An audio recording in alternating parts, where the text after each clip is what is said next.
After a family dinner, while I was cleaning up in the kitchen, my daughter-in-law leaned close and whispered, "You old witch, I only tolerate you because of my husband." I laughed it off and replied, "Don't worry, you won't be seeing me anymore." The very next day, I had the locks on the house changed and they called me an old bag in my own home, the very place I'd given them refuge. But what truly broke me wasn't the insult itself, it was the chilling realization of just how much of myself I'd already lost. The first rays of dawn were just painting the Hayward sky, a muted California haze creeping over the distant hills. In the quiet hum of my familiar kitchen, a deep sense of unease, long simmering, had finally boiled over.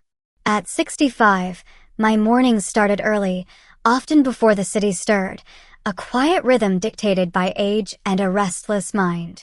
I'd learned to live with it, just as I'd learned to live with so many other changes. I sat on the edge of my bed, in my room, in my apartment, though lately it often felt like none of it belonged to me anymore.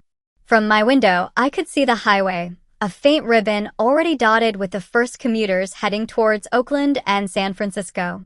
For 32 years, Arthur's car was among them every single morning. Then he was gone and everything changed. I slipped on my robe and quietly left the room.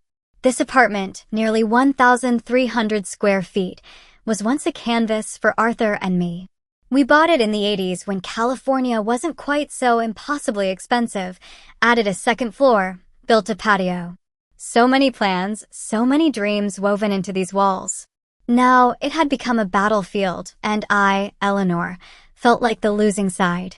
The kitchen was spotless, a habit ingrained from my decades as an ER nurse. Order was paramount, especially when chaos swirled around you. I put the kettle on and reached for my one small indulgence, a box of delicate Earl Grey tea, a treat from a little shop near my old workplace. My daughter-in-law, Cynthia, only drank coffee from capsules and always wrinkled her nose at my tea. While the water boiled, I started mixing batter for pancakes. My son, Michael, had loved them since childhood. Even now, amidst everything, I made them every Saturday. Maybe it was my quiet way of clinging to a single thread of the past, a time when we were a real family. A faint creak from the back of the apartment signaled Noah, my youngest grandson. At 14, he was already taller than me, all lanky limbs and tangled dark hair, his eyes perpetually hidden behind long bangs and oversized headphones. "Good morning, Noah," I offered, a small smile. "Pancakes in 15. He merely nodded, not bothering to remove his headphones, and slumped into a kitchen chair, tablet already aglow. I stopped taking his behavior personally a long time ago. At least he didn't snap at me like his older sister, Chloe. But I knew deep down, Noah saw everything. He understood the unspoken tension better than any of us. "Mom, have you seen my blue sweater?" Chloe's voice sliced through the morning calm as she strode into the kitchen, already dressed and perfectly made up. At 17, she was a beautiful echo of her mother, high cheekbones, a sharp nose, rich chestnut hair. But her eyes, those were Michael's, soft, brown, a direct inheritance from my late husband, Arthur. "I washed it yesterday, dear. Should be in your closet, second shelf." I already looked there, she snapped, then softened, catching herself. "Sorry, Mom. I'm just late for my project group meeting." On a Saturday morning, can you believe it? I raised an eyebrow, flipping a pancake. "Veterinary classes, remember? Treating stray animals project." I nodded, remembering how determined she was, ever since Arthur gave her that wild animal book for her 10th birthday. "Check the laundry basket in the bathroom," I suggested. "I might have forgotten to hang it up." She dashed off, returning a minute later with the elusive sweater. "Thanks, Mom. You're the best." She pecked my cheek, grabbed a pancake straight from the pan, and devoured it. "This is so good, Eleanor." Cynthia's sharp voice made me jump. She never called me Mom or even Mom Eleanor. Just Eleanor, as if we were colleagues or strangers. She stood in the doorway, hands on her hips, her slim, fit figure impeccable at 39. A manager at a self-service laundry, she always dressed for an executive board meeting, strict trousers, crisp blouses, minimal jewelry. Her blonde hair was pulled into a severe bun, highlighting her sharp features. "Did you move my things in the bathroom again?" "I just wiped down the shelves, Cynthia," I replied, my voice carefully even.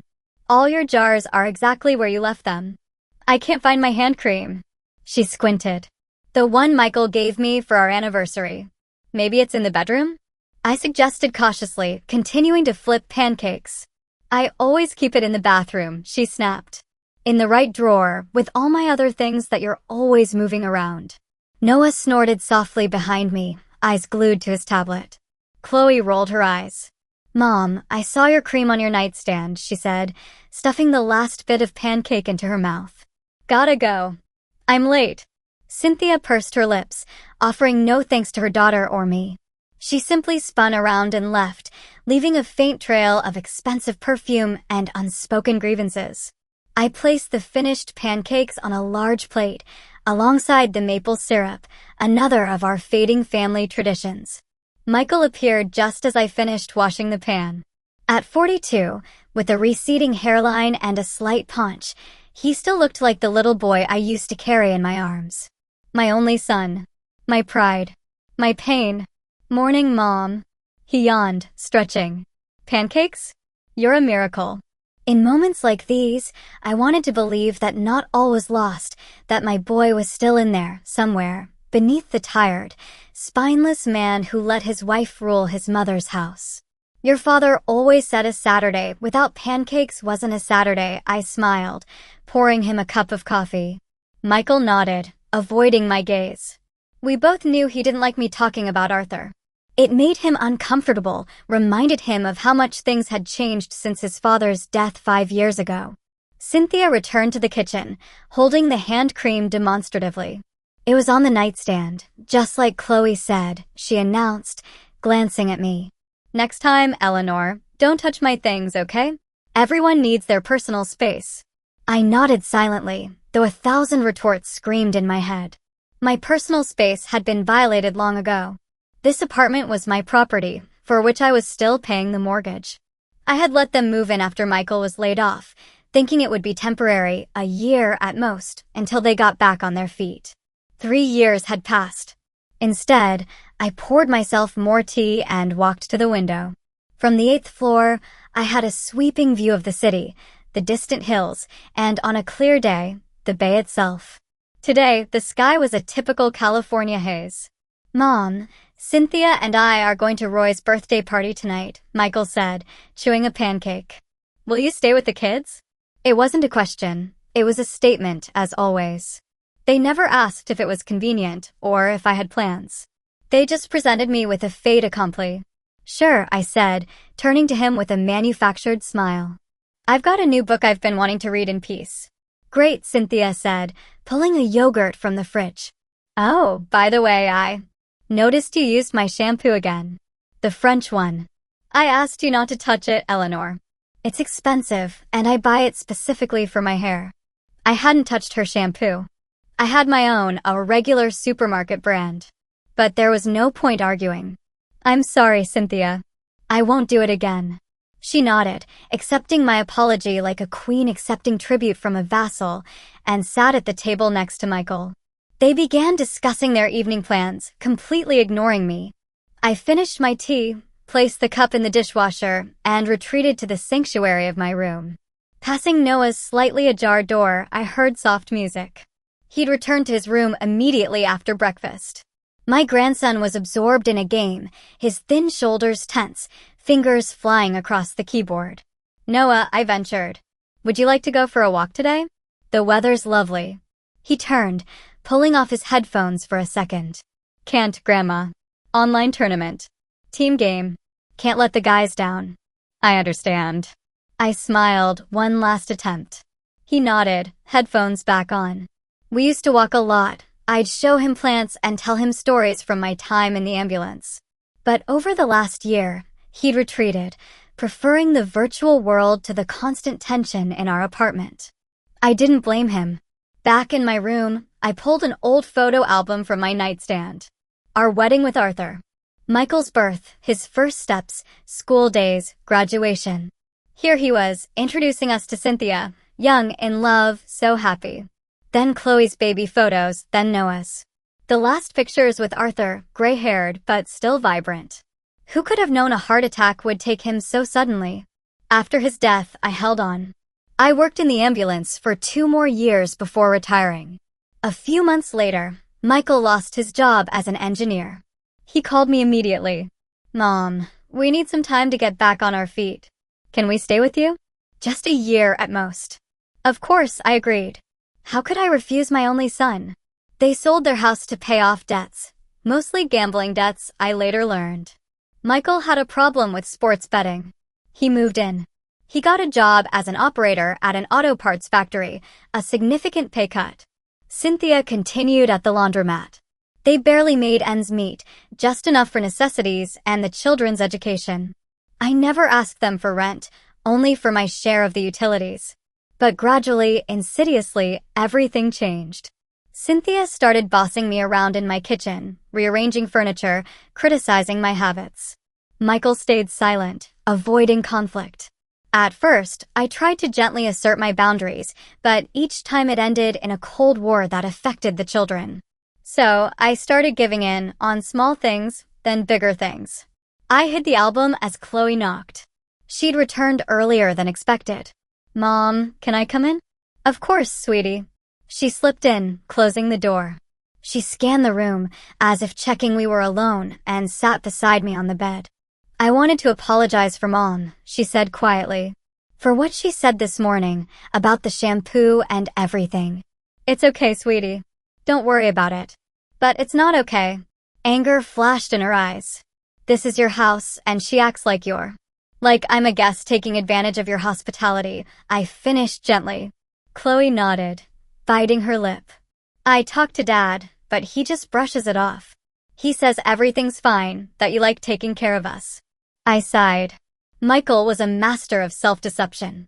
"You know," I took her hand, "sometimes it's easier for people to ignore problems than to deal with them. Your dad, he's a good man, Chloe.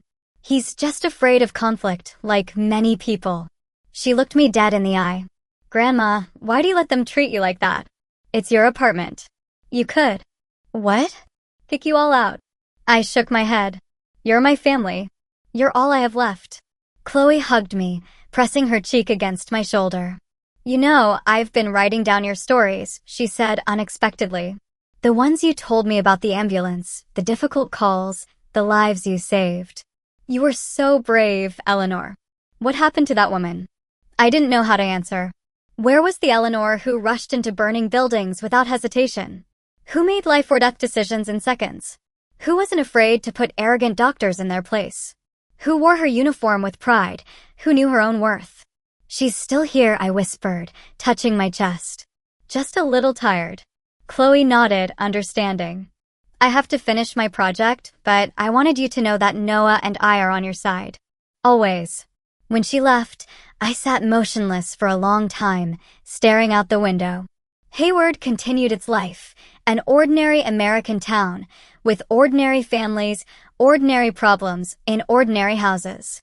Another knock, this one louder. "Eleanor." "It's Cynthia. I want to wash the curtains in the living room. Can you help me take them down?" I took a deep breath, preparing to leave my refuge and return to a reality where I was not the mistress of the house, but a servant in my own home. "Of course, Cynthia. I'm on my way. You know, Eleanor, sometimes I don't understand how you can stand it." My friend, Brenda, stirred her coffee so vigorously it had long since dissolved the sugar. We were in our favorite cafe, the Bluebird, an unassuming spot near the city library where Brenda had worked for 27 years. I lowered my eyes, stirring my own weak tea.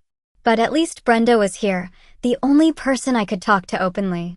"It's not that bad." I tried to smile, but it felt thin, unconvincing. "Stop it." Brenda's eyes narrowed. At 63, she was as direct as she had been when we met in high school. "You're letting them walk all over you in your own home." I sighed, admitting defeat. Brenda always saw right through me. "What am I supposed to do? Kick them out? They're my family." "Families don't treat each other like that," she said, setting her cup down with a sharp clink. "Listen, Eleanor, I've known you for 50 years. Where is the woman who once stood up to a drunk bully twice her size for hurting his girlfriend? I smiled involuntarily, remembering. I was 19. We were leaving a dance, and there he was, pushing her around in the parking lot. I stepped between them without a thought. That was a long time ago. I shook my head. We were young and stupid. No, it was brave and right. Brenda leaned forward. Remember when you worked in the ambulance? How many lives you saved? How many difficult decisions you made under pressure? Where's that Eleanor? I closed my eyes and memories flooded back. 28 years in the ambulance service. Paramedic, then senior team member. Endless calls, sleepless nights, adrenaline coursing through me, the profound feeling of doing something important. I remembered the highway accident, pulling 5 victims from a wrecked minibus. Delivering a baby in a skyscraper elevator during a power outage, using only a flashlight. The nursing home fire, rescuing elderly people who couldn't walk. In those moments, I never hesitated. I never doubted myself. I knew what to do, and I did it. You were strong. Brenda's voice brought me back. What happened to that woman? She grew old, I said bitterly. And she was left alone. Nonsense. Brenda waved a hand. I'm not getting any younger, and my husband died 8 years ago. But I don't let anyone walk all over me, and neither should you. I said nothing, staring out the window at the people passing by. Hayward had changed, becoming more crowded, noisier. Or maybe it was me who had changed, becoming quieter. More inconspicuous. Tell me what's going on, Brenda said, pushing a plate of lemon pie towards me. And eat. You've lost weight. I obediently picked up my fork. Useless to argue with Brenda. Everything's the same. Cynthia bosses everyone around. Michael keeps quiet. They treat everything in the house as theirs, but criticize me if I touch their things. Cynthia nitpicks every little thing. I didn't wash the dishes properly. I listened to the radio too loudly. I ruined her blouse. And Michael? What does your son say? Nothing, I shook my head. Or he just brushes it off. Mom, you know Cynthia. She just likes to be in control. As if that's an excuse. Brenda snorted. And the kids? Your grandchildren. My face softened. Chloe understands. Sometimes she tries to stand up for me, but she has a hard time with her mother. Noah, he's retreated into his own world. Computer, games, headphones. We used to walk and talk a lot. Now he hardly ever leaves his room. This situation is clearly not healthy. Brenda tapped her nail on the table. For any of you. You have to do something, Eleanor. What exactly? I spread my hands. They've been with me for 3 years. They don't have money for their own place. If I kick them out, where will they go? You don't have to kick them out, Brenda rolled her eyes. But you need to set boundaries. It's your home, and you deserve respect. Remind them of that. I fell silent, her words echoing. Something stirred inside me, the old determination. But it quickly faded, swallowed by the terrifying fear of being completely alone. I'll think about it, I finally said. I promise. Brenda snorted skeptically but changed the subject, talking about a new computer system at the library that was driving everyone over 40 crazy. I got home around 5, laden with groceries. Michael usually did the shopping, but today he was working overtime. Or so he said. The apartment was unusually quiet. Noah's door was closed, probably gaming. Chloe, according to a note on the fridge, was at a friend studying for a test and would be back for dinner. Muffled voices drifted from Michael and Cynthia's bedroom. I quietly went to the kitchen, starting to unpack. Are you serious, Michael? 12,000. Cynthia's voice, raw with anger, pierced through the closed door. That's all our savings. I froze, listening. I knew it was wrong to eavesdrop, but I couldn't move. I was sure the Lakers would win. Michael's voice sounded pathetic. They had a great winning streak. I don't care about their winning streak. Cynthia was practically shouting. We saved that money for a down payment on a house. To finally get out of here. I covered my mouth with my hand. $12,000. Michael had lost $12,000 gambling. I'll win it back. I promise. His voice was desperate. I have a system. I just started using it. A system. Cynthia's hysterical laughter rang in my ears. Your system got us into your mother's house 3 years ago. I thought you'd given it up after last time. Listen, honey, Michael said, quieter now, trying to soothe her. I'll pay it all back. I've been offered extra shifts at the factory, and I can ask my mom.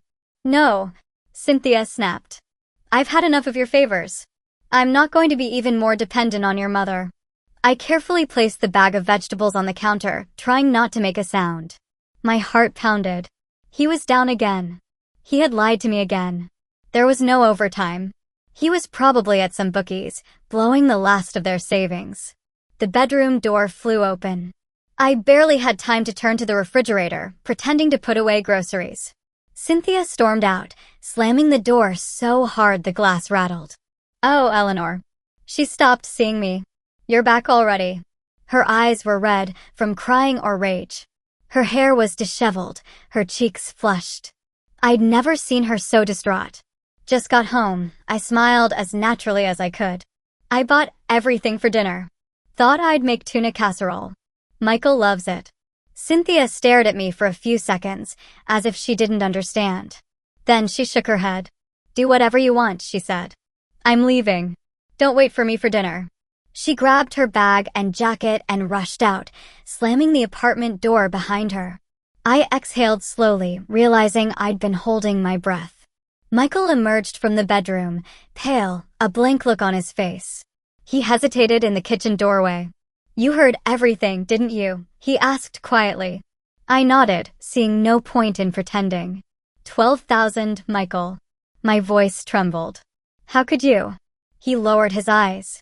I saw not a 42-year-old man, but a little boy who had broken a neighbor's window and was afraid to admit it. I thought I'd get lucky this time, he mumbled. I studied the statistics, calculated everything. Don't do this anymore, I said, reaching out and taking his hand. Please, Michael. You're destroying yourself and your family. He nodded, still not looking at me. I know. I'll quit. I promise. This time for sure. We both knew it was a lie. He'd promised the same thing after every loss, returning to gambling the moment he had money. Go rest, I said, gently nudging him towards his room. I'll call you when dinner's ready. Left alone, I mechanically continued cooking, but my thoughts were far away. Brenda's words echoed. You let them walk all over you. And now this. Michael had lost everything, and Cynthia was furious. I knew from experience her anger would inevitably spill over onto me, the weakest link in their eyes. Chloe returned around 7, lively and energetic. Hi, Mom. She kissed my cheek. How was your day? Did you see Brenda? Yes, we had a nice time. I smiled, unwilling to burden her. How's your test prep going? Great. I think I'm ready. She peeked into the oven. Tuna casserole. Where's Mom? She went out, I shrugged. Said not to wait for her for dinner. Chloe frowned. Did she and Dad fight again? I heard her yelling this morning. I hesitated, not wanting to make Michael look bad, but not wanting to lie. They had a disagreement, I finally said. I think they need some time to cool off. Chloe nodded, understanding. It wasn't the first time. I'll go get Noah for dinner, she said, heading for his room. Dinner was consumed in an oppressive silence. Michael barely touched his food, usually devouring my casserole. Noah, as always, was lost in his thoughts. Chloe tried to lighten the mood with school stories, but quickly gave up, sensing the heavy atmosphere. After dinner, I sent the children to their homework and started washing dishes. Michael silently helped clear the table, then retreated to the living room to watch TV, his usual refuge. Cynthia returned around 10. I had just finished ironing and was about to go to bed. Hearing the front door, I froze, bracing for another outburst. Instead, I heard a woman's laughter. Cynthia wasn't alone. Come in, Jessica. My daughter-in-law's voice sounded relaxed, even cheerful. Michael's probably asleep, and the old woman is unlikely to stick her nose out of her room. I stood frozen in my bedroom doorway, not daring to move. The old woman? Was she talking about me? Are you sure? The second female voice, Jessica's, sounded uncertain. It's late. I don't want to disturb anyone. Come on, it's my house, Cynthia dismissed. I can invite whoever I want, whenever I want. I bit my lip, a wave of indignation rising. Her house? After 3 years of living off me, she considered this apartment hers? How is it, living with your husband's mother? Jessica's voice sounded curious. Isn't it cramped? I heard them go into the kitchen, glasses clinking. Cynthia must have gotten the wine. It's temporary. Cynthia's voice sounded confident. We've almost saved up for the down payment on our own house. Lies. After Michael's loss today, they had nothing. But of course, it's not all sunshine and roses. Cynthia lowered her voice, but I still heard every word in the silent apartment. Eleanor sticks her nose everywhere, moves our things around, constantly lectures the kids, especially Chloe. She's already like a grandmother. I feel for you, Jessica said. My mother-in-law was a real pain until she moved to Florida. Best decision of her life. They both laughed, and a lump rose in my throat. So, that's how it was. Was I a pain to them? A nuisance? The hardest part is pretending to appreciate all her favors, Cynthia said, clearly making air quotes. Her dinners, her laundry, her cleaning, as if we couldn't manage without her. Why put up with it? Jessica's voice was genuinely puzzled. Why not just move out? Money, Cynthia sighed. You know how much housing costs in Hayward these days? And since Michael got demoted at work. She trailed off. Anyway, we have to put up with the old bag, but it won't be for long. I promise. The old bag. That's how she sees me. That's what I've become in my own home. I quietly closed my bedroom door and sat on the edge of the bed, my hands trembling. Tears stung my eyes, but I didn't let them fall. Years of ambulance work had taught me to hold back emotions until the right moment. I looked at my hands, wrinkled with prominent veins, but still strong. Hands that had held newborns and closed the eyes of the dying. Hands that had stitched wounds and set broken bones. Hands that, according to Cynthia, were now nothing more than a tool for serving her family. You let them walk all over you, Brenda's voice echoed in my head. And for the first time in a long time, I admitted she was right. I had let it happen.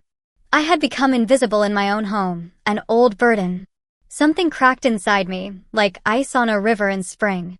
A thin, barely noticeable crack. But I knew that cracks like that had a tendency to grow. The week after I overheard that conversation dragged on agonizingly. I tried to act normal, making breakfast, cleaning, doing laundry, the same daily rituals. But something had changed inside me.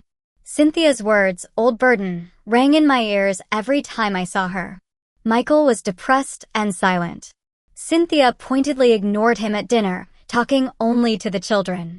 I noticed Chloe and Noah exchanging worried glances, sensing the growing tension. On Friday evening, I was dusting the living room when the front door slammed. Cynthia was home early, and something in her gait, the energetic click of her heels on the parquet, told me she had news. Oh, Eleanor, you're here, she said, tossing her bag on the sofa, surveying the room. Great. We need to talk. I carefully put down the duster and straightened up. Something happened, Cynthia? Yes. And something wonderful. She smiled, that special smile that never quite reached her eyes. I got a promotion. I'm now the manager of the laundry chain in our area. Congratulations, I said, genuinely. That's great news. Yes, the pay is better. The career prospects are better, she said, looking around the room as if assessing its potential. But there's one condition. I have to do some of the work remotely from home. I need a home office. Something stirred inside me. A bad feeling I immediately tried to suppress. Maybe we could remodel part of the living room? I suggested. We could put a desk by the window, where the light is good. No, Eleanor. She shook her head. I need a separate space where no one will disturb me. I was thinking about your room. I froze, disbelief washing over me. My room? Yes. She nodded, as if it were the most natural suggestion. It's the brightest and most spacious room, after Michael's. And frankly, it's too big for one person, especially with your minimal belongings. My minimal belongings. For years, I had been getting rid of my things to make room for their junk. I'd given her shelves in my closets, drawers in my dressers, space in the storage room. And now she wanted my last bit of personal space. Where am I going to sleep? My voice was quiet, almost submissive. We can convert the storage room, Cynthia shrugged. It's small, but there's enough room for a bed and a nightstand. You only sleep there anyway, right? A wave of anger rose, but years of suppressing my feelings took over. I need to think about it, Cynthia, I said evenly. These are big changes. Of course, think about it.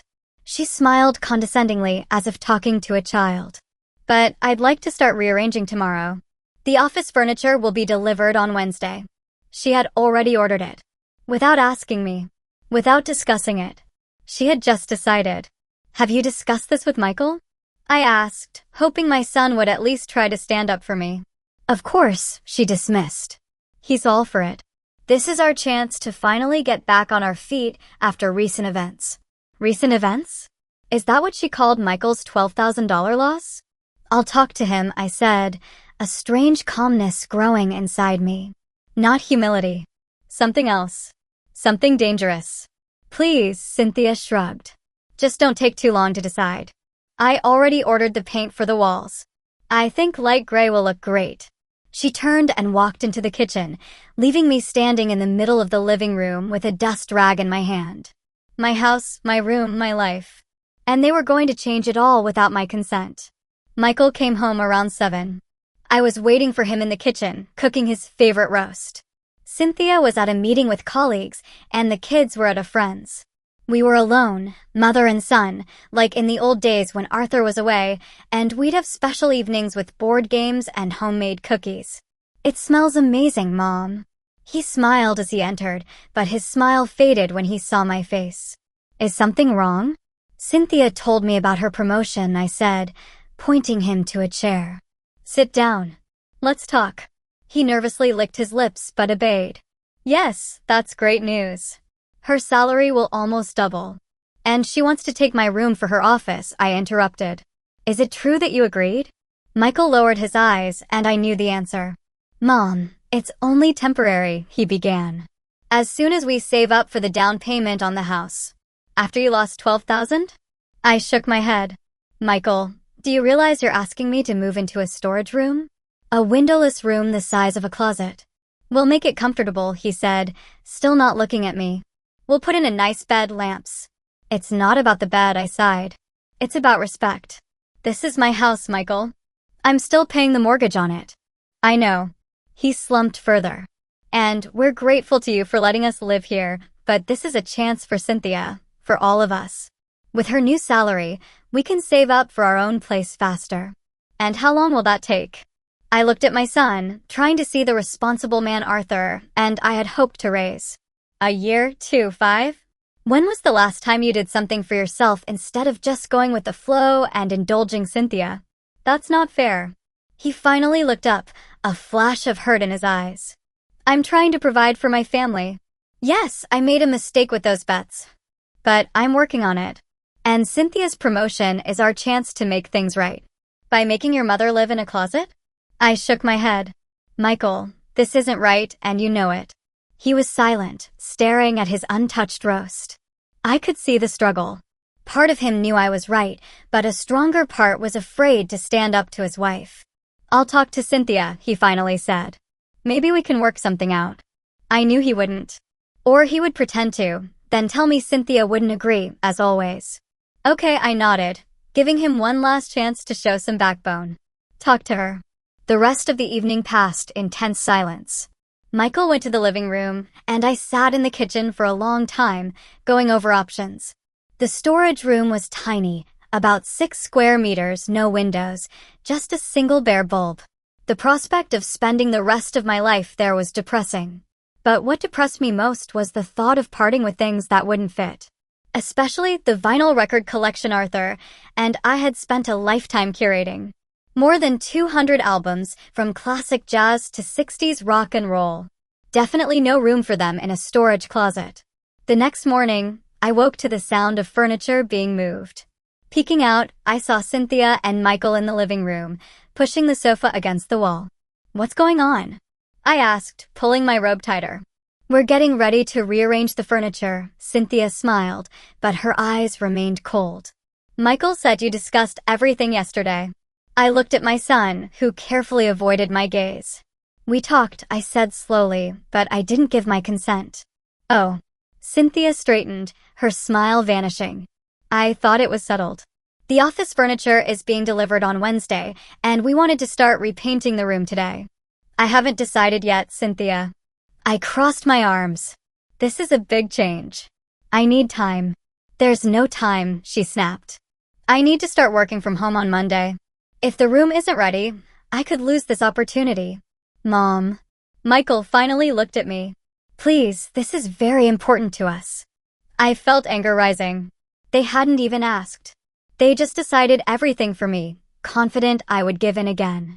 I need to think about it, I said firmly. Don't touch anything in my room until I've made a decision. But Cynthia began. No. I raised my hand, stopping her. It's my room in my house. I have a right to think about this. Without waiting for a response, I went back to my room and closed the door. My heart pounded. For the first time in a long time, I had openly defied Cynthia, and it felt liberating. I spent the whole day thinking. Part of me wanted to give in, as always, for the sake of family peace. Another part, the determined Eleanor of the past, rebelled against yet another humiliation. By evening, I still hadn't made a final decision. Around 6 a knock. Chloe stood there with a cup of chamomile tea. I brought you some, Mom. Can I come in? I nodded. I heard what's going on, she said, sitting on the edge of the bed. It's not fair, Mom. They can't evict you to the storage room. They think they can, I said with a bitter smile, sitting next to her. And to be honest, I've led them to believe that I'll give in to any argument. But not this time, right? Chloe looked at me. Hopefully you won't agree. I sighed, looking at the shelves of records. Each one held memories. Arthur and I dancing to Frank Sinatra on our first anniversary. Little Michael falling asleep to Ella Fitzgerald. Family game nights with Beatles records. I don't know, I said. Honestly, I don't want to cause any trouble. Come on. Chloe took my hand. They're the ones causing trouble, not you. This is your home. At that moment, the door swung open without a knock. Cynthia stood in the doorway, a tape measure in her hands. Oh, you're here, she said, glancing at us quickly. Chloe, go help your father with the boxes in the living room. What boxes? For your things. Cynthia entered, beginning to measure the wall. I decided not to waste any time. We'll start packing tomorrow, so we can paint the walls on Sunday. I didn't give my consent, Cynthia. My patience was wearing thin. I asked you not to touch my room. Eleanor, she sighed with feigned patience. We can't wait forever. We have to make a decision now. And I've made mine, I said firmly. The answer is no. I'm not moving into the closet. Cynthia froze, tape measure in hand. Chloe held her breath. What do you mean no? Cynthia slowly turned to me. This is not up for discussion. I need an office, and I need this room. I met her gaze, unblinking. Find another solution. Like what? Cynthia crossed her arms. Convert Chloe's room? Or Noah's? They're children. They need space to study. And I don't need space? I felt a fresh wave of indignation. Am I not a person? You're retired. Cynthia snapped. What are you going to do in such a big room? Stare at the ceiling? The closet is plenty big enough for you. Chloe gasped at such blunt rudeness. Mom, how can you say that? Mind your own business. Cynthia shot her daughter an angry look. Go to your father. No. Chloe stood next to me. I'm staying with Grandma. This is her room, and you have no right to kick her out. Michael appeared in the doorway, drawn by the raised voices. What's going on here? He looked from his wife to his daughter and mother. Your mother refuses to move, Cynthia said dryly. She says she needs this room. For what, I wonder? For this junk. She pointed to the shelves of records. It's not junk. I took a step forward, feeling something break inside me. This is Arthur's and my collection. Our life. Our memories. Arthur's been gone for 5 years. Cynthia rolled her eyes. It's time to move on. These records are just gathering dust. You could sell them? I think some of them are worth a lot of money. Sell them? I felt the blood drain from my face. You want to sell my records? Why not? Cynthia shrugged. No one listens to them anyway, and we need the money. You always need money, I shook my head. but not at the expense of my memories. Cynthia, Michael interjected uncertainly. Maybe we can really find another solution. Mom's records. Oh, God, don't start. Cynthia cut him off with a wave of her hand. I thought we had discussed everything. We need this office. It's our chance to finally get out of the debt you got us into. Don't talk like that in front of the children. Michael paled. What am I supposed to say? Pretend everything is fine. Cynthia raised her voice. We need money. I need an office, and I'm going to get it. Even if I have to take all this junk to the dump. She grabbed one of the records from the shelf. A rare Chet Baker album Arthur had given me on our last anniversary. No. I lunged, trying to grab it. Don't you dare touch it. Or what? Cynthia stepped back, holding the record above her head. What are you going to do, Eleanor? Kick us out. She laughed, a harsh, mocking sound. Come on, we all know you're too scared to be alone. You're only still living here because we put up with you. The silence that followed was deafening. I froze, unable to believe my ears. Michael stared at his wife with wide eyes. Chloe pressed her hand to her mouth. What did you say? My voice sounded unrecognizably calm. You heard me. Cynthia lowered the record, but didn't put it back. It's time to face the truth. This is our home now. We live here. We're raising our children here. And you? You're just an old woman clinging to the past and preventing us from moving forward. Cynthia. Michael finally found his voice. You're crossing the line. No, she's crossing the line. Cynthia pointed a finger at me. By refusing to give up the room we need. Selfish old. I raised my hand, stopping the flow of insults. Something inside me had changed. It was as if a wall had come crashing down, holding back everything I had been feeling for years. You're right about one thing, Cynthia. It's time to face the truth. I looked around the room. My room in my apartment. The apartment I was still paying for with my modest pension. The apartment where I had allowed my daughter-in-law to boss me around. Humiliate me. Treat me like a servant. This is my home, I said quietly but firmly. My apartment. The one I pay for. The one I let you move into 3 years ago out of pity, because you couldn't afford to rent anywhere after Michael lost all his money gambling. Cynthia paled, but continued to stare defiantly. So what? You can't kick us out. You can't live alone. You're afraid of being alone. You need us more than we need you. That's not true. I shook my head. I managed on my own for 2 years after Arthur died. I can manage now. I looked at Michael, who stood pale and confused, not knowing whose side to take. I put up with all this because you're my family, I continued. I thought I was helping you, but I was wrong. I wasn't helping. I was letting you use me. And that ends now. I walked over to Cynthia and gently but firmly took the record from her hands, placing it back on the shelf. No one touches my things, I said. No one is taking my room. And if you don't like it, then you'll have to find another place to live. After my declaration, an oppressive silence fell over the apartment. Cynthia shot me a withering glance, stormed into her bedroom, and slammed the door. Michael stood in my doorway, clearly wanting to say something, but couldn't decide what, and simply shrugged, following his wife. Chloe hugged me tightly and whispered, "I'm proud of you, Mom," before going to her room. Even Noah, who usually never left his room, opened his door a crack and looked at me with a new expression, a mix of surprise and respect. I was left alone, my heart pounding and my hands shaking, yet strangely calm. It was as if I had shed a heavy burden I'd been carrying for years. It was late, around 11, but I knew I wouldn't sleep. Instead, I took out an old photo album from my dresser and sat on the bed. Leafing through the pages, I immersed myself in memories. Here we were with Arthur, young, smiling, full of hope, standing in front of this very apartment the day we signed the papers. It was 1987. We were just over 30, and Michael was 5, holding our hands so small, with his tousled hair and crooked smile, his front tooth recently fallen out. Our home, Arthur had said, putting his arm around my shoulders. We did it, Eleanor. Our own home. We'd worked like crazy to save for the down payment. Arthur took double shifts at the factory. I worked nights at the hospital. We saved on everything, ate cheap pasta, bought clothes at thrift stores, gave up vacations. But it was worth it. The feeling when you walk into your home, knowing no one can kick you out, is priceless. I turned the page. Here we were, fixing up the living room. Arthur painting the walls in paint-splattered jeans, me washing windows in a headscarf, Michael lugging small tools with an important look on his face. We did all the renovations ourselves, saving every dollar, but what fun we had. We'd turn the music up loud, sing, dance with paintbrushes and mops, take breaks for pizza we ordered despite our frugality. Little celebrations amidst our busy work days. The next photo, our housewarming party.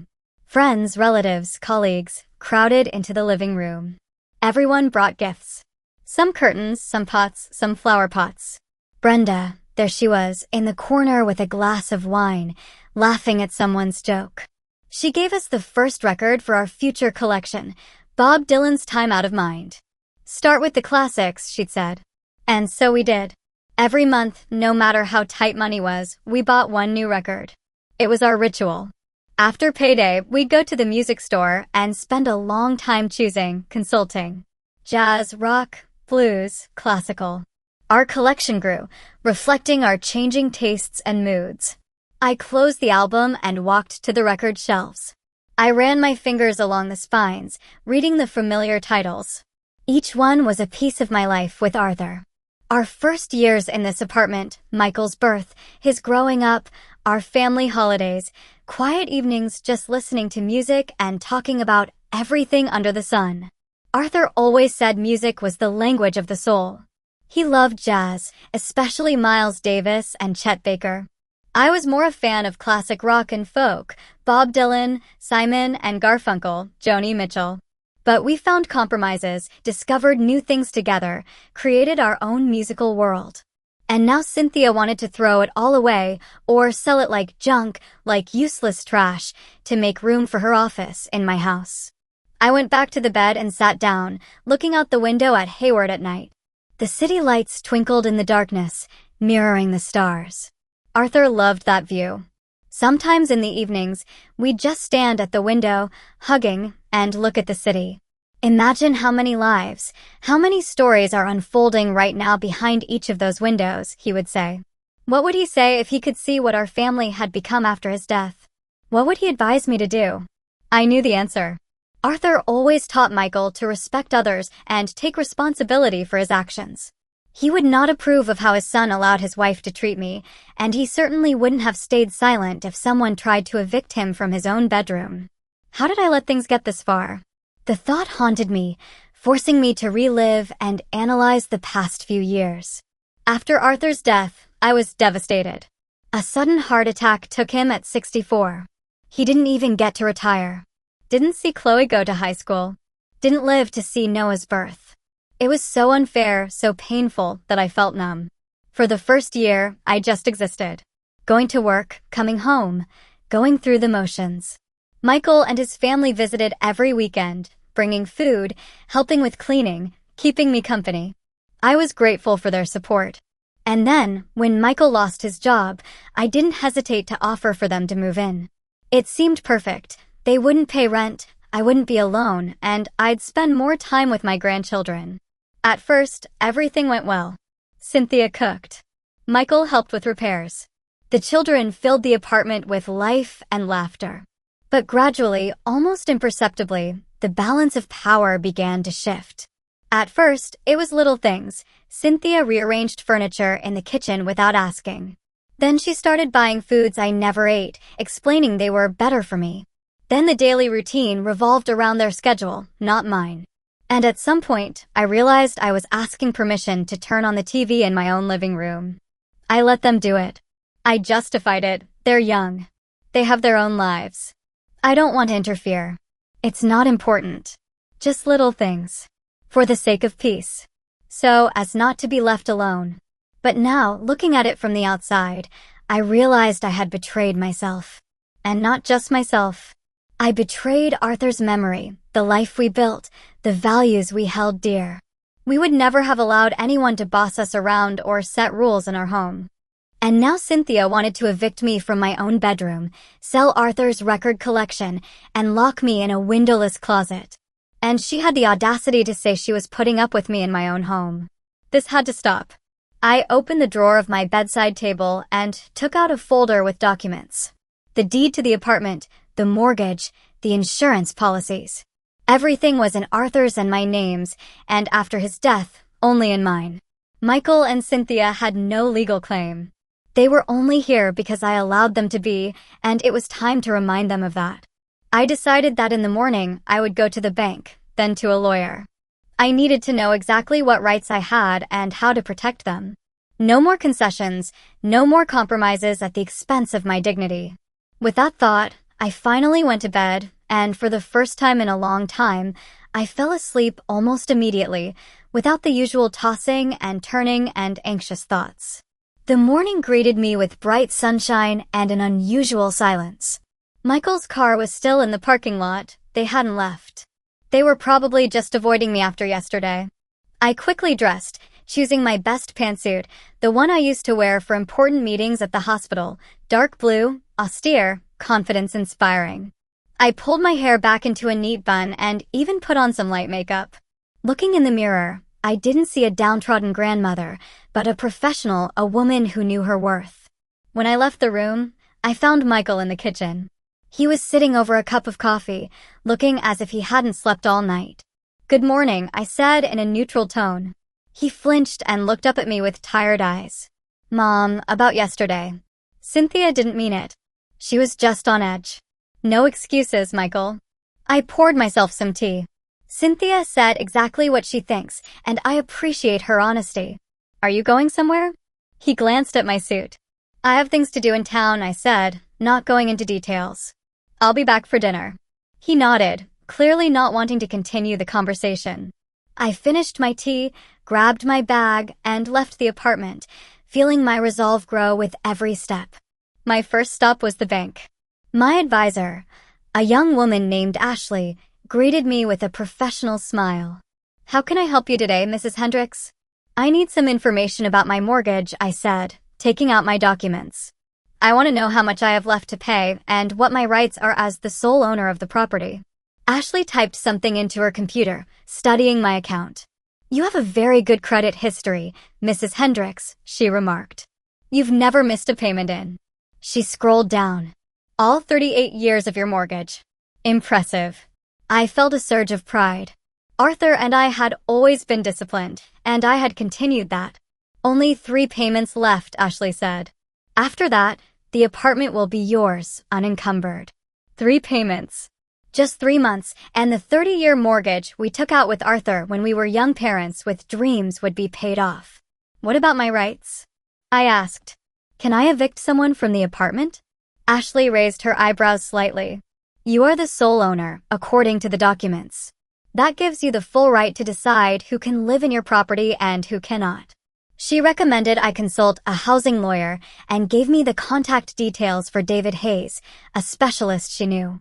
An hour later, I was sitting in David Hayes' office, an elderly gentleman with gray temples and a penetrating gaze. "So, Mrs. Hendricks, let me see if I understand the situation correctly." He looked through my documents. "Your son and daughter-in-law have been living in your apartment for the past 3 years without a lease, have not paid any rent, and are now trying to limit your rights as the owner." I nodded, feeling a strange sense of relief that someone else had articulated it so clearly. "And yesterday, my daughter-in-law said that I only live there because they tolerate me," I added. "Even though it's my apartment and I'm still paying the mortgage." Mr. Hayes shook his head. "I'm afraid this is a classic case of emotional abuse of an elderly person by relatives," he said. "Unfortunately, I encounter such situations more often than I would like." Emotional abuse. Those words hit me like a slap. I had never thought of my situation in those terms, but it was true. Constant humiliation, devaluation of my feelings, disregard for my needs. Wasn't that abuse? What are my options? I asked, trying to sound calm. "As the owner, you have every right to evict unwanted tenants," the lawyer explained. "Even if they're your relatives, the law is on your side." He outlined the procedure, a formal notice of eviction specifying a date, court action if they refused. "But I would recommend starting with a conversation, Mrs. Hendricks. Explain the situation." Let them know you know your rights and are prepared to defend them. Often, that alone is enough to make people reconsider. I nodded, thinking. I didn't want to go to court. They were my son and my grandchildren. But I couldn't go on living in such a humiliating situation. What about the children? I asked. My grandchildren are 17 and 14. I don't want them to suffer. That's a difficult issue, Mr. Hayes admitted. But legally, they are minors and under the care of their parents. If you evict the parents, the children go with them. That was the hardest part. The thought of not seeing Chloe and Noah every day was painful. But was the current situation any better? Was it good for them to grow up in a home where their grandmother was humiliated and their parents constantly fought? I thanked Mr. Hayes for his advice and left his office with a plan of action and a sample eviction notice he had helped me draft. On the way home, I stopped at a cafe to catch my breath and think things over again. I ordered tea and watched people pass by, each immersed in their own lives. What did I really want? To evict my son and his family, or just to regain my self-respect, my dignity, control over my own life? I didn't find the answer over that cup of tea, but I knew for sure that I couldn't go back to the way things were. When I got home, only Chloe was there. She was in the living room with a book, but put it down when she saw me. Mom, I was worried. You never leave for so long without telling me. I'm sorry, dear. I smiled, touched by her concern. I had some important things to do. I went into the kitchen, but Chloe followed. Grandma, she began, looking troubled. I wanted to talk about yesterday. What Mom said was awful. I'm so ashamed of her. I put down the groceries and turned to her. You don't need to be ashamed of your parents' actions, Chloe. But I am. She shook her head. Not just for yesterday, for everything they do to you. It's like you're not a person, just a convenient housekeeper. I could see how hard it was for her to say. A 17-year-old girl shouldn't feel that kind of shame for her parents. I went to a lawyer today, I said, deciding to be honest. I found out my rights as the owner of the apartment. Chloe nodded, not surprised. Are you going to evict them? I haven't decided yet, I admitted. But I won't let them treat me the way they have for the past few years. I understand, she said quietly. And I'll support whatever you decide. Even if we have to move away. Her words touched me deeply. This young girl showed more maturity and understanding than her parents. Thank you, dear. I hugged her. Whatever happens, I'll always be here. For you. You know that, right? She nodded, pressing herself against me. I know. And I'll be here for you too. We stood for a few minutes, finding comfort in each other. Then I pulled away and wiped my eyes. I'm going to get changed, I said. Then I'll make dinner. In my room, I sat on the bed, looking at the shelves of records, the photographs, all the things that made up my life. And I knew that I couldn't let anyone devalue it anymore. I got up and took an old suitcase from the closet, the one Arthur and I had used for our only vacation in Hawaii, saved for our 20th anniversary. I opened it on the bed and began carefully packing my things. I had made up my mind. I wasn't going to put off the conversation any longer. That evening, when the whole family gathered for dinner, I announced my decision. I have some news, I said as everyone began to eat. I'm going to spend a week with Brenda. Michael froze, his fork midway to his mouth. Cynthia looked up. Chloe exchanged a quick glance with Noah. To Brenda's? Michael asked. That's unexpected. I continued eating calmly. We've been planning to spend some time together for a long time. She recently updated her book collection and wants to show me her new editions. That was half true. Brenda and I had discussed spending a few days together, but no specific plans. However, after consulting my lawyer, I had called my friend and told her everything. She immediately offered her home. When are you leaving? Cynthia's voice betrayed poorly concealed irritation. Tomorrow morning, I said, spreading butter on my bread as if discussing the most ordinary thing. Tomorrow. Cynthia put down her fork. But we have plans for the weekend. Who's going to cook? Who's going to look after the kids? I barely suppressed a smile. Of course, her first thought was who would wait on them. They're not babies anymore, Cynthia, I pointed out. Chloe's 17. Noah's 14. They can take care of themselves for a few days. And as for cooking, I shrugged, I'm sure you'll do just fine. After all, it's your house, as you recently pointed out. Cynthia blushed, but said nothing, clearly not wanting another argument in front of the children. Michael looked confused. Are you sure, Mom? Maybe you could reschedule? I'm swamped at work, and will be home late. No, Michael. I shook my head. My plans are set. Brenda is waiting for me, and I want to take a break after everything that's happened recently. There was an awkward pause. Everyone knew what everything referred to. Okay, Michael finally said. Of course, Mom. You need a break. We'll manage. Chloe caught my eye across the table and nodded slightly. She understood and supported me. I can cook, she offered. While you're away, Mom, I know all your recipes. Thank you, dear, I smiled at her. But don't overdo it. You have enough to do. The rest of dinner passed in tense silence. Cynthia demonstratively picked at her food. Michael looked lost, like a child who suddenly realized his parents weren't all-powerful and wouldn't always be there. Noah, as usual, quickly finished and asked to return to his games.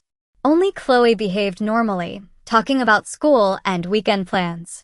After dinner, I retired to my room to finish packing. I was folding clothes when there was a knock. It was Michael. Can I come in? He shifted uncertainly. Of course, I said, gesturing. He entered, looked around as if seeing my room for the first time, and sat on the edge of the bed. Mom, I wanted to apologize, he began. For Cynthia, for myself, for everything that happened. I continued packing without looking at him. You know, Michael, apologies only matter when they're followed by change. I understand, he said, lowering his head. And I promise everything will change. We'll find another solution with Cynthia's office. She'll talk to her boss. It's not about the office, I finally turned to him. It's about respect, about understanding boundaries, about realizing this is my home, and I deserve to be treated like a human being in it. Michael nodded, still not looking up. I know. And I'm to blame. I should have stopped this a long time ago. Yes, you should have, I agreed. But you chose the path of least resistance. As always. He flinched, and I felt a little sorry for him. My son had always been weak-willed, preferring to give in to avoid conflict since he was a child. Arthur had tried to teach him to stand up for himself, but it seemed to be a character trait that couldn't be changed. I'll change, he said with unexpected determination. I'll prove to you that I can be different. Okay, I nodded. I'll wait. He stood, clearly wanting to say something else, but changed his mind and just hugged me briefly, awkwardly, as he hadn't in years. Have a good trip, Mom, he said, and left. I closed the door behind him and went back to packing, wondering if he would really keep his promise. Part of me wanted to believe he would, but another, more realistic part, doubted it. Too many times he had said one thing and done another. Early the next morning, while everyone was still asleep, I finished packing and called a taxi. I left a note in the kitchen, reminding them of simple things, to water the flowers, feed the fish, set the dishwasher. The usual household chores they would surely forget without my reminders. Brenda greeted me with open arms. Welcome to the Resistance headquarters, she laughed, helping with my suitcase. You finally did it, Eleanor. I'm proud of you. Her house, a small but cozy cottage, was the complete opposite of my apartment.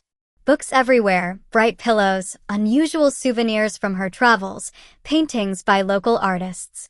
No hint of the primness or strict order Cynthia valued. The guest bedroom is yours. Brenda showed me a small, bright room overlooking the garden. Make yourself at home. Then we'll have some wine and make plans for revenge. I laughed, feeling the tension of the last few days begin to melt away. No revenge, just justice. Boring, she winked. But I'll support whatever you decide. The week at Brenda's flew by. We went to movies, a museum, a concert in the park. We cooked dinner, played board games, discussed books. It was as if I had returned to a time when I was just Eleanor, a woman with her own interests, opinions, and desires. Not a grandmother, not a housekeeper, not a ghost in my own home. Every evening, Chloe called, telling me how things were at home. According to her, Cynthia was furious that I had left, but trying not to show it. Michael was spending more time at work than at home. And Noah, to everyone's surprise, started helping out, washing dishes, taking out trash, even cooking dinner on Sunday. He misses you, Grandma, Chloe said, though he'll never admit it. That warmed my heart. I missed my grandchildren, too.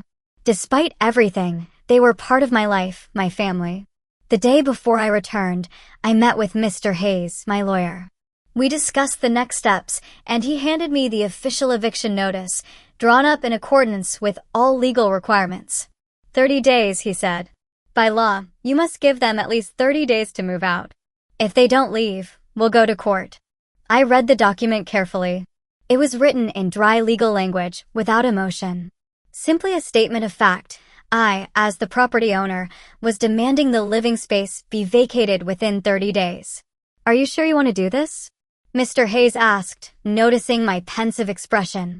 It's not too late to change your mind. I shook my head. No, I'm sure it's necessary. He nodded and shook my hand. You're a strong woman, Mrs. Hendricks. Don't let anyone convince you otherwise.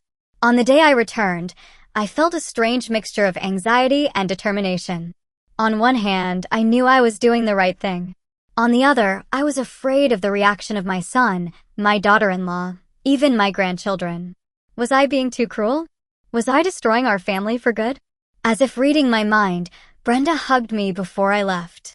Remember, Eleanor, she said, you're not destroying your family. They did that with their attitude toward you. You're just restoring justice and your dignity. I nodded, grateful for her support, and got into the taxi that would take me home. Chloe opened the door to the apartment. When she saw me, she lit up and rushed to hug me. Grandma, finally. We missed you so much. Noah appeared behind her, still awkward, bangs falling over his eyes, but this time without headphones. Hi, Mom, he said, and to my surprise, hugged me, too, though more reserved. I missed you too, I smiled, touched by their reunion. How did you manage without me? We survived. Chloe rolled her eyes. Mom tried to cook, but let's just say we ordered a lot of takeout. I laughed and walked into the apartment. The first thing I noticed was the mess. It wasn't catastrophic, but noticeable. Things out of place, dust on the shelves, dirty dishes in the sink. Everything I usually kept tidy without thinking about it. Are Mom and Dad home? I asked. Dad's in the living room, Chloe replied. Mom's at work, but she should be back soon. I nodded and headed for the living room. Michael was on the sofa, absent-mindedly flipping through TV channels. Hearing my footsteps, he looked up. Mom. He jumped up. You're back, as you can see, I smiled, noticing how tired he looked. How are you? Fine, he shrugged. Did you have a good rest? Wonderful. I sat in the chair opposite him. Brenda says hi. We haven't had such a good time in a long time. Michael nodded, clearly not knowing what else to say. An awkward pause ensued. Is Cynthia still at work? I asked, though I knew the answer. Yes, she's working late today. Michael rubbed his neck, a gesture he always made when nervous. She's very busy with her new promotion. I understand, I nodded. When she gets back, we need to talk, all of us. Something in my tone made him tense. About what? About our future, I replied simply. About how we're going to live from now on. Michael lowered his eyes, as if he understood where the conversation was going. Okay, he finally said. We'll talk when Cynthia gets back. I nodded and got up. I'm going to unpack and rest a little from the trip. In my room, I was relieved to find everything untouched. No one had touched my records, moved furniture, or prepared it for an office. It was a good sign. Maybe Michael had really talked to Cynthia like he said he would. I unpacked, showered, and changed. Then I helped Chloe make dinner, just pasta with vegetable sauce. But after a week of deliveries, the kids were thrilled to have a home-cooked meal. Cynthia came home around 8, after we had finished dinner and cleared the table. She entered the apartment looking like someone carrying the weight of the world on her shoulders. Oh, Eleanor. She nodded when she saw me. You're back. Yes, as promised, I smiled. How was your week? Fine. She hung her coat on the rack. Lots of work. New responsibilities take time. I understand, I nodded. Michael said you're staying late every day. Yes. She headed for the kitchen. Without an office at home, I have to stay at work longer. A subtle hint I chose to ignore. Can we talk? I asked. All of us. I have some news. Cynthia turned, looking at me suspiciously. What news? Let's go to the living room, I suggested. So we don't have to repeat ourselves.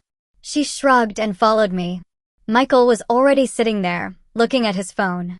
Chloe and Noah joined us, sitting next to each other on the couch.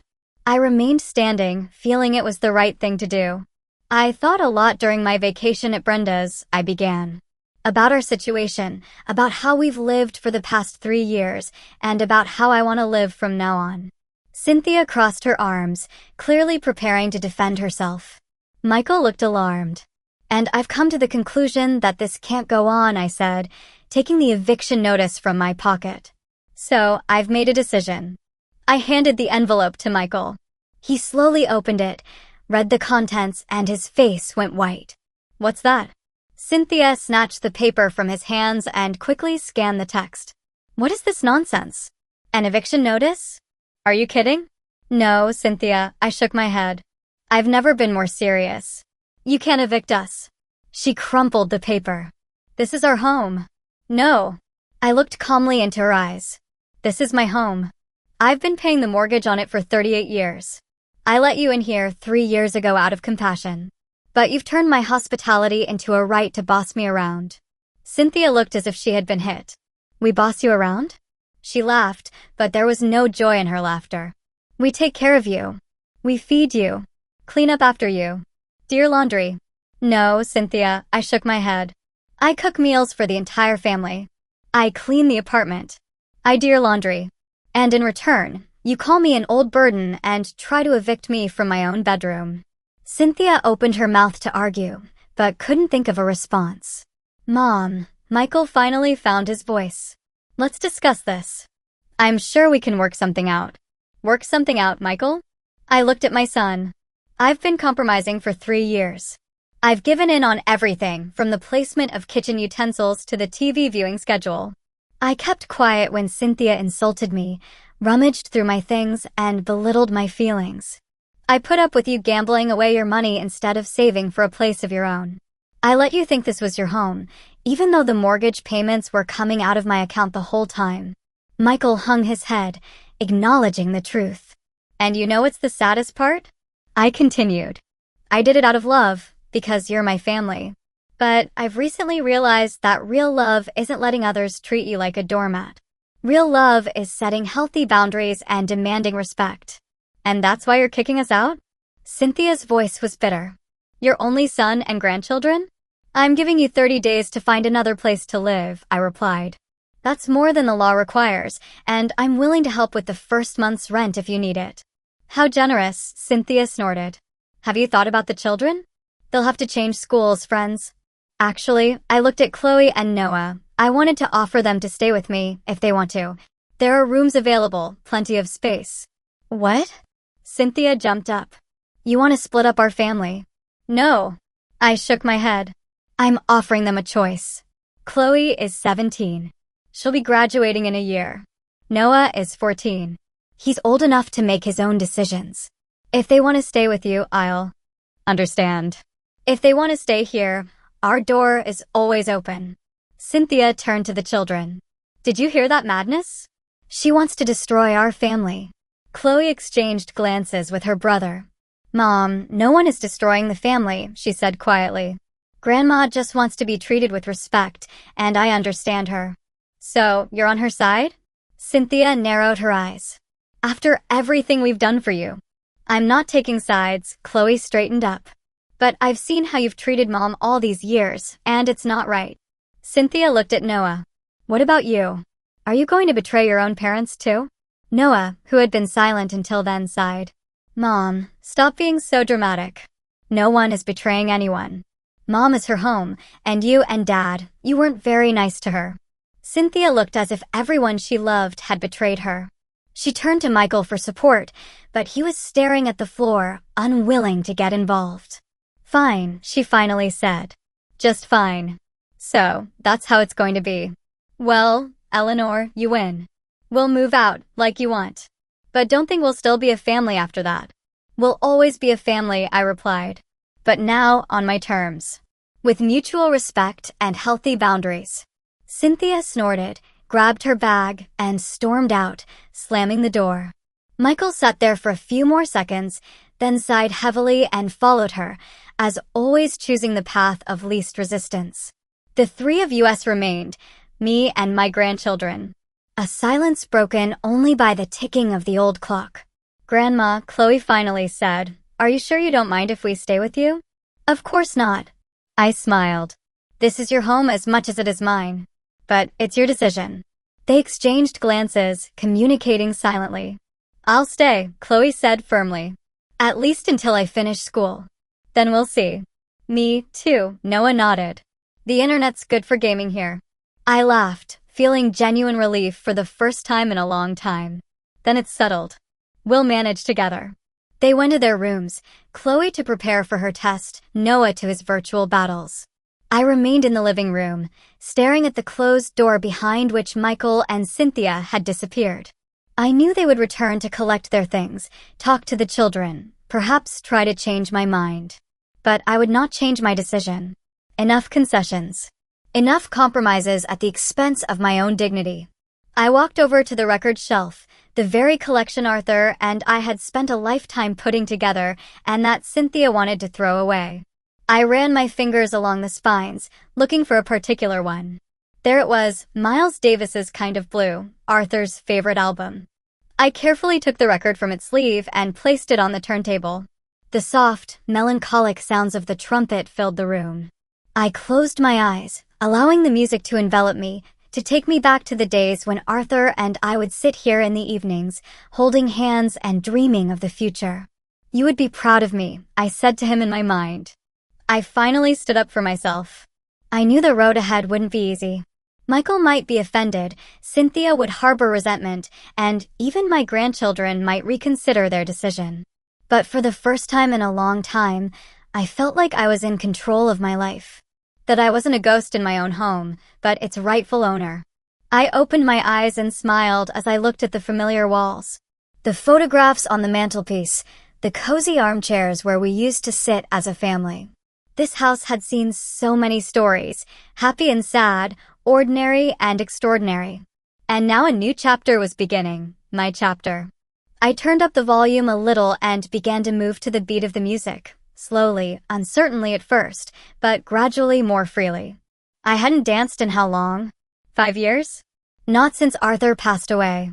But my body remembered the movements, the rhythm, the feeling of freedom the music gave me.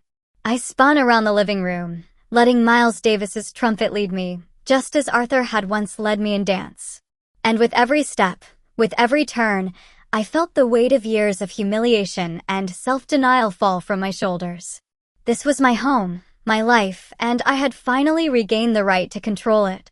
When the record ended, I stopped in the middle of the room, slightly out of breath and pleasantly tired. For the first time in a long time, I smiled effortlessly, without needing to hide my true feelings.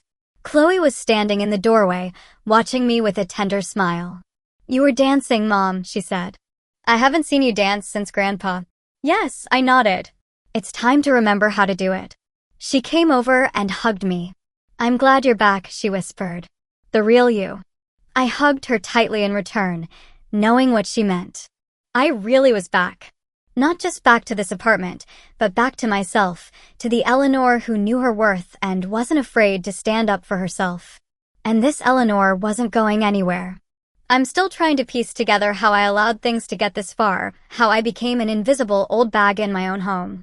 If you've ever felt invisible in your own life, or had to fight for your space and dignity, I'd really love to hear your story.